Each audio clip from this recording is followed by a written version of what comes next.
മാറ്റിൻ്റെ പുതിയൊരു എപ്പിസോഡിലേക്ക് എല്ലാവർക്കും സ്വാഗതം. അങ്ങനെ നമ്മൾ ആദർശാണെങ്കിൽ നയനടുത്ത് പറയുന്നുണ്ട് കേട്ടോ, എന്തായാലും മുത്തശ്ശന് എന്നെ അങ്ങനെ വെറുക്കാനൊന്നും പറ്റത്തില്ല, എന്തായാലും മുത്തശ്ശൻ്റെ ഉള്ളിൽ സ്നേഹം കാണും, അതാണ് എൻ്റെ വിശ്വാസം എന്നൊക്കെ ഇങ്ങനെ നമ്മൾ ആദർശ് പറയുന്നുണ്ട് കേട്ടോ. അപ്പോഴത്തേക്കും നമ്മൾ നയന പറയുന്നുണ്ട്, അതൊക്കെ ശരിയാണ് ആദർശ് ഏട്ടാ, പക്ഷേ എന്തായാലും ഡീലിങ് നമുക്ക് കിട്ടാതായപ്പോൾ തന്നെ നമ്മളെ മുത്തശ്ശൻ്റെ സ്വഭാവമൊക്കെ എന്തോ ഒരു മാറ്റം എനിക്ക് തോന്നിയതാ. പിന്നെ അതിനുശേഷം മുത്തശ്ശനങ്ങനെ ചിരിച്ചൊന്നും ഞാൻ കണ്ടിട്ടില്ലല്ലോ എന്നൊക്കെ ഇങ്ങനെ നമ്മളെ നയനയും പറയുന്നുണ്ട് കേട്ടോ. പിന്നെ നമ്മളെ മുത്തശ്ശനാണെങ്കിലും മുത്തശ്ശിയെടുത്തും ഇങ്ങനെ പറയുന്നുണ്ട്, ആണെങ്കിൽ വീട് വിട്ട് ഇറങ്ങിയാൽ എനിക്ക് ഒരുപാട് സങ്കടങ്ങളും കാര്യങ്ങളൊക്കെ ഉണ്ടെന്നൊക്കെ പറയുന്നുണ്ട് കേട്ടോ. പിന്നെ ഞാൻ അവനെ പോയപ്പോൾ തടയായിരുന്നതും പിന്നെ ഞാൻ അവനെ അടിച്ചതൊക്കെ എന്ന് പറഞ്ഞാൽ നമ്മളെ ശത്രുക്കൾ ആരാണെന്നൊക്കെ തിരിച്ചറിയാൻ വേണ്ടിയാണെന്ന് പറയുന്നുണ്ട് കേട്ടോ. ആ സമയത്ത് അവനിക്ക് വാശി കയറുന്ന സമയത്താണെങ്കിൽ അവൻ എന്തായാലും അതിനെക്കുറിച്ച് അന്വേഷിച്ചിറങ്ങുമെന്നൊക്കെ എനിക്കറിയാമെന്നൊക്കെ ഇങ്ങനെ പറയുന്നുണ്ട്. അപ്പോഴത്തേക്കും മുത്തശ്ശൻ പറയുന്നുണ്ട്, എന്തായാലും അവനിക്ക് എന്നെ നല്ലതുപോലെ അറിയാമെന്ന് മനസ്സിലാക്കിയിട്ടുള്ള ഒരു കൊച്ചുമോനാണ് അവൻ. അപ്പോൾ അവനിക്ക് എന്നെക്കുറിച്ച് അറിയാം, എൻ്റെ ഉള്ളിൽ സ്നേഹമുണ്ടെന്നൊക്കെ അവൻ മനസ്സിലാക്കിയിട്ടുണ്ടെന്നൊക്കെ നമ്മളെ മുത്തശ്ശിയാണെങ്കിൽ അങ്ങനെ പറയുന്നുണ്ട്. കാരണം വെച്ചാൽ നമ്മളെ മുത്തശ്ശി അടുത്താണെങ്കിലും നമ്മളെ മുത്തശ്ശൻ്റെ മനസ്സിലുള്ള കാര്യമൊക്കെ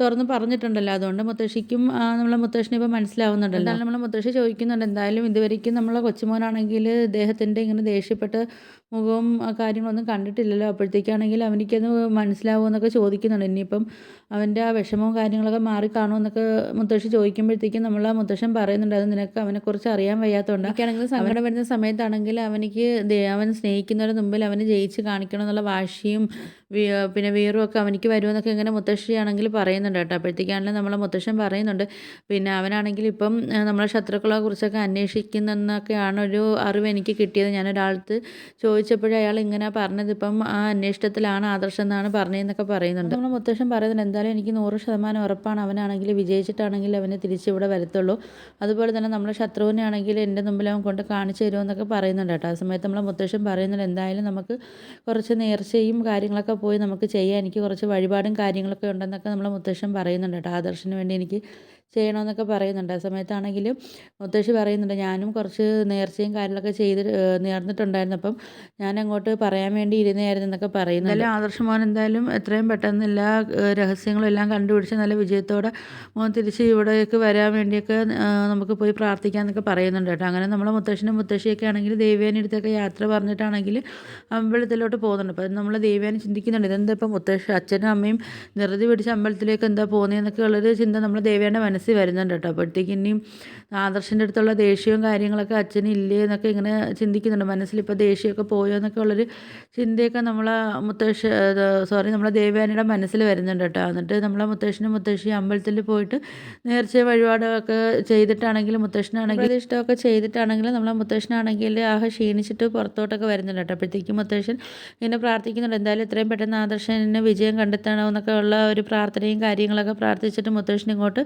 പുറത്തോട്ട് വരുമ്പോഴാണ് മുത്തശ്ശൻ ആ ഒരു ഞെട്ടിക്കുന്ന ഒരു കാഴ്ച കാണുന്നത്. മുത്തശ്ശൻ നോക്കുന്ന സമയത്താണെങ്കിൽ നമ്മൾ അബിയും നമ്മളെ ജ്വല്ലറിലെ ഡേവിഡും ആണെങ്കിലും വന്നിരുന്ന് സംസാരിക്കുന്നുണ്ട് കേട്ടോ. അപ്പോഴത്തേക്ക് മുത്തശ്ശൻ ഇങ്ങനെ ചിന്തിക്കുന്നുണ്ട്, ഇയാളാണെങ്കിൽ ജ്വല്ലറിയിലെ ഉടമയാണല്ലോ എന്നൊക്കെ നമ്മളെ മുത്തശ്ശൻ ചിന്തിക്കുന്നു. അപ്പോഴത്തേക്ക് എന്തായാലും ഇയാളെന്തായാലും ഇപ്പോൾ ഇവിടെ നമ്മൾ നവ്യയ്ക്ക് വേണ്ടിയുള്ള കാര്യങ്ങൾ സംസാരിക്കാൻ വേണ്ടി എന്തായാലും അബിയും ഇയാളോട് ഇവിടെ എന്തായാലും ഈ ഒരു പൊതുസ്ഥലത്ത് വന്ന് ഇത്രയും സീരിയസ് ആയിട്ട് ഇയാൾ സംസാരിക്കത്തില്ല. അപ്പം നമുക്കുള്ള എന്തോ കാര്യങ്ങളൊക്കെ സംസാരിക്കാൻ വേണ്ടിയായിരിക്കും ഇവരിവിടെ വന്നിരിക്കുന്നതെന്നൊക്കെ മുത്തശ്ശൻ ഇങ്ങനെ ചിന്തിക്കുന്നുണ്ട് കേട്ടോ. അതിൻ്റെ മുത്തശ്ശനാണെങ്കിൽ ഇങ്ങനെ പറയുന്നുണ്ട്, അപ്പം ഇവനാണ് ജ്വല്ലറിക്കാണെങ്കിൽ എല്ലാ വിവരങ്ങളും അനന്തപുരിയിലെ എല്ലാ കാര്യങ്ങളും ഇവനാണ് ഇവർക്ക് പറഞ്ഞു കൊടുക്കുന്നതെന്നൊക്കെയുള്ള കാര്യം ഇപ്പോൾ എന്തായാലും നല്ലതുപോലെ മനസ്സിലായെന്നൊക്കെ പറയുന്നുണ്ട് കേട്ടോ. ഇവനിക്കാണെങ്കിൽ എത്ര പറഞ്ഞാലും ഇവനിക്ക് മനസ്സിലാവാത്തതുമില്ല, ഇവൻ എത്ര ശിക്ഷ കൊടുത്താലും ഇവനിക്കതൊന്നും അവനിക്ക് തികയത്തില്ലല്ലോ എന്നൊക്കെ ഇങ്ങനെ ചിന്തിക്കുന്നുണ്ട്. അപ്പം എന്തായാലും അവനാണെങ്കിൽ ഇപ്പം തുണിഞ്ഞിറങ്ങിയിട്ടുണ്ടല്ലോ, അനന്തപുരക്കാരെ നശിപ്പിക്കണം എന്നുള്ളൊരു ചിന്തയിലാണല്ലോ ഇപ്പോൾ അവനും അവൻ്റെ അമ്മയൊക്കെ നിൽക്കുന്നതെന്നൊക്കെ ഉള്ളൊരു ഇത് നമ്മളെ മുത്തശ്ശൻ ഇങ്ങനെ ഓർക്കുന്നുണ്ട്. മുത്തശ്ശൻ അങ്ങനെ ചിന്തിക്കുന്നുണ്ട്, എന്തായാലും ഇവനും ഇത്രയും താഴ്ന്നിട്ടാണല്ലോ ഇവനും ഇവൻ്റെ അമ്മയൊക്കെ ചിന്തിച്ച് പോകുന്നത്, അല്ലെങ്കിൽ സ്വന്തം കുടുംബം തന്നെ ആണല്ലോ ഇങ്ങനെ നശിപ്പിക്കാൻ വേണ്ടിയൊക്കെ ഇവനൊക്കെ ഇങ്ങനെ ശത്രുക്കളെ കൂടെ നിൽക്കുന്നതെന്നൊക്കെ ഇങ്ങനെ നമ്മളെ മുത്തശ്ശൻ അങ്ങനെ പറയുന്നുണ്ട്. എന്തായാലും എത്ര ശിക്ഷ കൊടുത്താലും ഇവനിക്കത് മതിയാവത്തില്ല, എന്തായാലും ഇവൻ്റെ ഗൂഢാലോചനയൊക്കെ കഴിഞ്ഞിട്ട് ഇവനെന്തായാലും വീട്ടിലോട്ട് വരട്ടെ, ഇതിനുള്ള പണി അവനിക്ക് നല്ല രീതിയിൽ ഞാൻ കൊടുക്കുന്നുണ്ടെന്നൊക്കെ പറയുന്നുണ്ട് കേട്ടോ മുത്തശ്ശൻ. പിന്നെ ഇവൻ കാരണമാണ് എൻ്റെ ആദർശമോനാണെങ്കിൽ ഇപ്പോൾ ഇങ്ങനെ സമൂഹത്തിന് മുമ്പിൽ ഇങ്ങനെ തലവിളിച്ച് നിൽക്കേണ്ട ഒരു അവസ്ഥയും വന്നത് ഇവനായിട്ടാണല്ലോ എന്നൊക്കെ ഇങ്ങനെയുള്ള ഒരു വിഷമവും നമ്മളെ മുത്തശ്ശൻ്റെ മനസ്സിലുണ്ട്.